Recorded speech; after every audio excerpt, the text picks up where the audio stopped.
lost with scans on Ethereum at that time.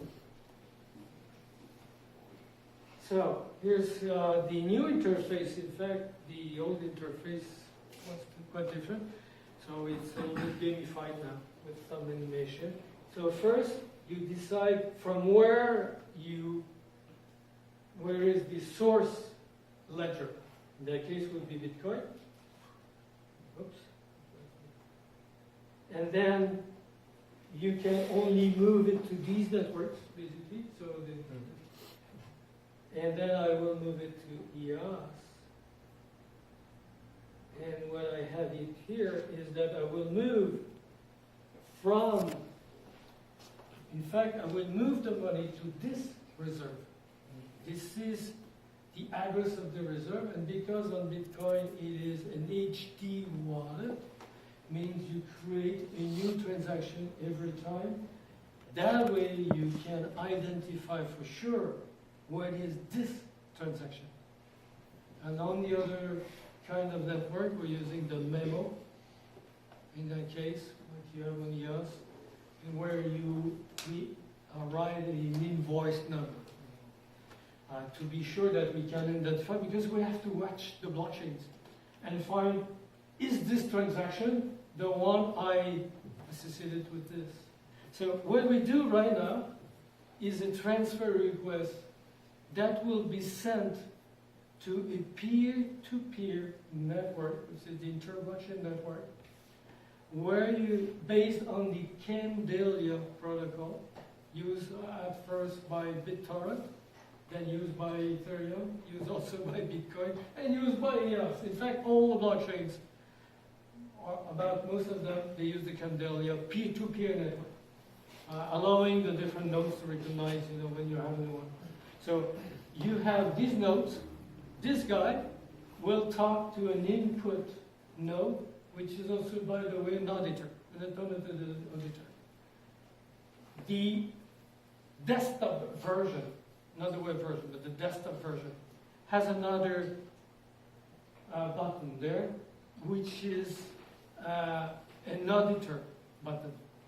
So every user of the desktop version is an auditor. It means that this guy, they can watch all the transactions and they can vote.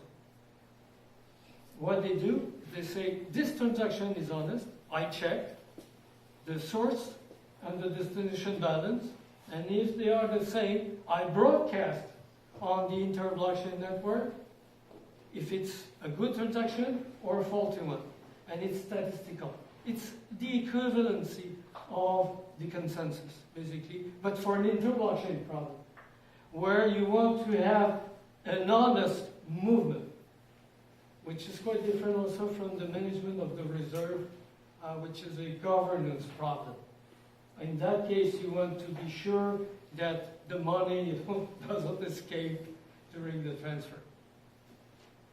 So everybody can vote, say okay, and then you have on the desktop version the number of auditors saying if it's yes, a yay or nay, voting yes or no.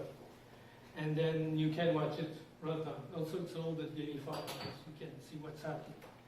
So right there, people know if it's okay or not, and they can raise a flag if not.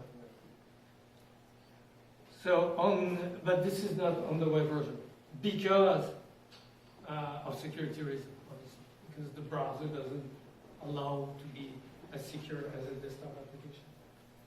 So the only thing you have to write now is the amount.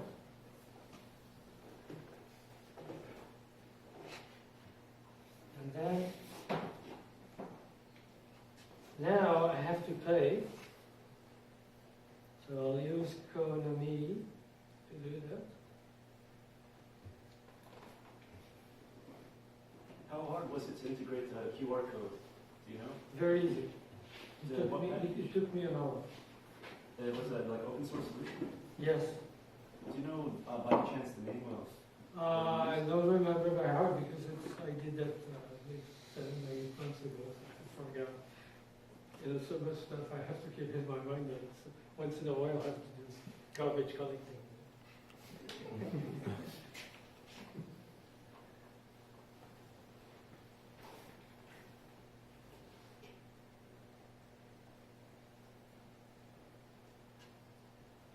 Okay, so I paid it. And that's it. Transfer. What happens? I'll tell you what's happening behind the scene. We have what we call an augmented node, which is a server sitting in front of all the blockchains we're watching. So, and this guy produces events, confirmation events. And it is a single interface. So it's a lot easier because when we add a new network, we don't change the clients of this application.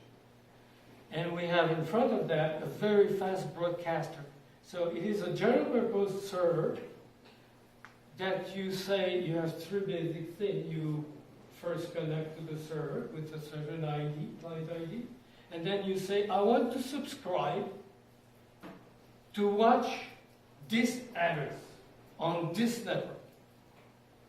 And that's it.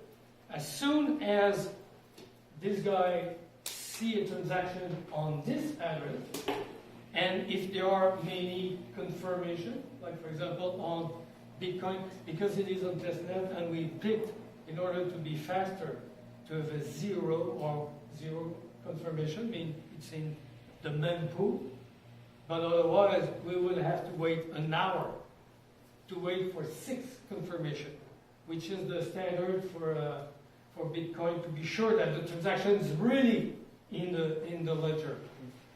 But it takes an hour, so it's quite long. So we picked 0, meaning it's in the mempool, so instead, otherwise we would have to wait for 10 minutes for the first confirmation and so on and so forth. And so on. Here, it's half a second. That's it. As soon as we have a block producer saying it's okay, bing, that's it, confirm. So do you have a name, like a consensus name, like how the governments are about, do you have it? Okay, I'm trying to, this is really tough. I know. I know how to design IDC is complex. Right, I agree. IDC is complex.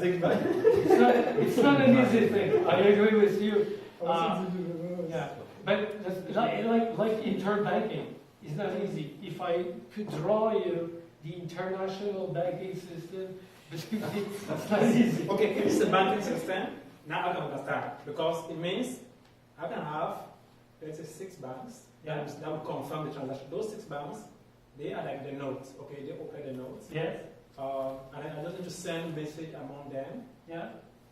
So it's like stellar consensus. No, it's not. No, it's not. No, in fact, banks, between them, they negotiate the loan because they have a debt.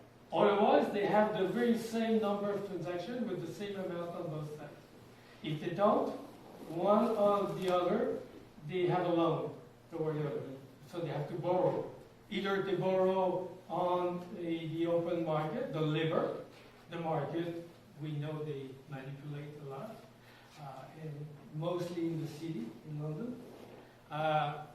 Or, if it doesn't work there, I mean, between them, first level, second level, they don't trust each other, then they go the labor. If the labor still don't trust the guy who wants to borrow, then in the international settlement, in that case. And eventually, the International Monetary Fund. If it's, I don't know, Venezuela, for example, where nobody knows that anymore. So, you have this kind of thing. And basically, now that they do that, they have writings to do in their ledgers. This is precisely what we do. We write on the source and we write in the ledger, in the destination. This is what we do. We do 2 writings. And we have auditors, because banks also, they have auditors. So in this demo, how many machines confirm the transaction? Let's do this demo. How many in the back? Yeah, on each network, the number of validators, like here in Bitcoin, this transaction is validated by all the validators we have on Bitcoin, Okay. which are the miners. Here, the block producers. These guys confirm our transaction. They confirm that the ledger writing that we did here and here is okay.